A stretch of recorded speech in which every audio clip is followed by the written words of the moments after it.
Okay, Adrian, good class today. We're just going to go through the scales, the call and response with the scales. We're going to work in the key of C, and I'm going to hit like a maybe like a A minor jazz progression.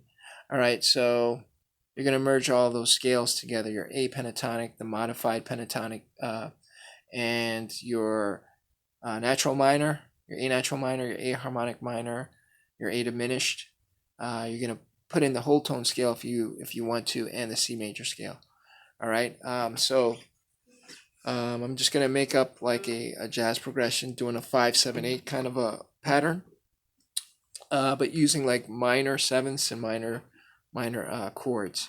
So it should sound like this from the bass line: 5-7-8, 5-7-8, and back to the five on your fifth string. So 5-7-8, 5-7-8, 7-5.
Okay, so that's just like an example of what I want you to do. Like when you go back and forth with those chords, you can stop, and what will happen to you audibly is that you're going to remember that rhythm. It's going to do what we call an overlap, right? So you're going to have an overlap of that rhythm playing throughout your head, and then when you start to play your solo, you're going to automatically play in the rhythm that you started on, right? So those chords are going to be playing through your head, and you'll just be playing along with them as you play your solos. Now, the reason I'm showing you this is because you're at a certain level where you know the theory, you know the chords and the patterns, the scale patterns, and all of those things. Now it's the time where you could practice without having to use technology or any devices. It's just going to be you and your instrument. All right, we definitely have to go back to the basics and everything now. So this is the way that you do it. This is the old school way of doing it. All right. So you make up a simple chord pattern and you play the heck out of it. until it becomes part of you, right? Then you stop abruptly, and then you go right into your scales and express your feelings and everything in the way you play those scales, right? Um, a good transition from when you stop abruptly when you're playing the chords is what's going to bridge the gap between the chords and you playing your scales is the tapping of your feet, right? Because the feet, that's the actual beat, and the things that you're playing as far as a bass line and all that other stuff, that's the rhythm, right? So when the rhythm stops, the beat is continuing with your feet, with your foot tapping, right? That's why I always said at the beginning, tap that foot.